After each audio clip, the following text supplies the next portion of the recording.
زندگی کی شام. جس زندگی کو صبح نصیب ہوتی ہے اس کی شام لازمی ہے. اللہ تعالیٰ کا یہی نظام ہے.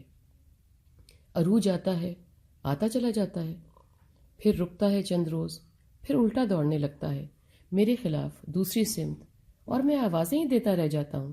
جاتا وقت میری نہیں سنتا، کسی کی بھی نہیں سنتا، میرے پیار کرنے والوں کی، تعریف کرنے والوں کی، سہارا دینے والوں کی، سنبھالنے والوں کی، ان کی بھی نہیں سنتا. رب نے جو کہہ دیا کہ جس کو آنا ہے اس کو جانا ہے وقت مقرر پہ. میں خود کی آنکھ کے سامنے کسی کو آتا کسی کو جاتا دیکھتا ہوں. میرے سامنے میرے پیارے، میرے بزرگ، مجھے چاہنے والے، مجھے پیار کرنے والے، مجھے پالنے پوسنے والے، مجھے عقل دینے والے، جائیدادوں والے، نام والے، میرے بھروسے والے کئی چلے گئے. یعنی کہ جانا اٹل ہے. تو مجھے میرا جانا سامنے نظر کیوں نہیں آتا؟ ہر آنے والے کو جانا ہے، یہ ہمارا ایمان ہے. تو یہ بھی ہمارا ایمان ہے کہ یہاں سے چلے جانے سے زندگی کا اختتام نہیں ہوتا، وہاں جا کے یہاں کے کیے کا ثمر ہم کو ملنا ہے. یوم الدین پہ ایمان رکھنے والے کو کیا کرنا چاہیے؟ اسے اس زندگی کو باثمر بنانے پر غور کرنا چاہیے اور باثمر زندگی گزارنی چاہیے. اس پہ ہی منحصر ہے اس کی کل کی آخرت. تو اب صرف آج کی فکر کرنی ہے، آگے بڑھنے کی، اللہ پاک کی قربت حاصل کرنے کی. جو گزر گیا اس پہ بس استغفار. ایک نئی صبح کی شروعات. گزرے وقت پہ ہر وقت ندامت اور کوتاہیوں کو سوچنا اور اس پہ آنسو بہانا. یقینی بات ہے ہر انسان سے کچھ نہ کچھ ہلکے پھلکے گناہ، بھاری گناہ ہو جاتے ہیں جانے انجانے میں. اس لمحے کو شرمندگی سے یاد کرنا، اس احساس میں رہنا کہ میں نے ایک زندگی غلط طریقے پہ گزاری، اور زندگی کی ڈگر میں تبدیلی لانا. کام آہستگی سے ہی شروع کرنا ہے تاکہ نیا کام ازبر بھی رہے اور مشکل بھی نہ ہو اور نہ ہی تنگی ہو.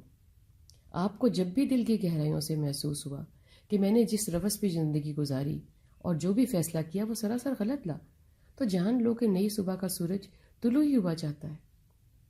سفر یہاں سے شروع کرنا ہے. کچھ احکامات کا مجھ کو معلوم ہی نہیں تھا، کچھ کو میں نے نظر انداز کیا کہ کون دیکھ رہا ہے، کچھ کو میں نے یوں جھٹک دیا کہ ابھی بہت وقت ہے. قرآن کون سا کہیں جا رہا ہے؟ اللہ تعالیٰ کا وعدہ ہے کہ رہتی دنیا تک رہے گا، میں بھی پڑھ ہی لوں گا. جانے سے کچھ وقت پہلے سب سنبھال لوں گا، اتنی جلدی بھی کیا ہے، نماز کی بھی عادت ڈل ہی جائے گی. اب جو احساس ہوا ہے کہ جانے کا سندیش دستک دے رہا ہے، اجازت مانگ کر نہیں آ رہا، بس آیا ہی چاہتا ہے. جانا بھی ہے کا دھیان بچپن میں نہیں آتا، مگر یہ کیا کہ جوانی میں بھی نہیں آتا، اور معلوم ہی نہیں پڑتا کہ سامنے آ کھڑا ہوتا ہے. بچے کی زندگی کا سفر شروع ہوتے ہی بڑھاپے کا سفر بھی شروع ہو جاتا ہے، مگر ہم دھیان ہی نہیں کرتے. نامعلوم، نادانی کی زندگی گزار کے چلے جاتے ہیں. آس پاس ارد گرد کئی جاتے لوگوں کو دیکھ کر بھی ہم نادان ہی رہتے ہیں.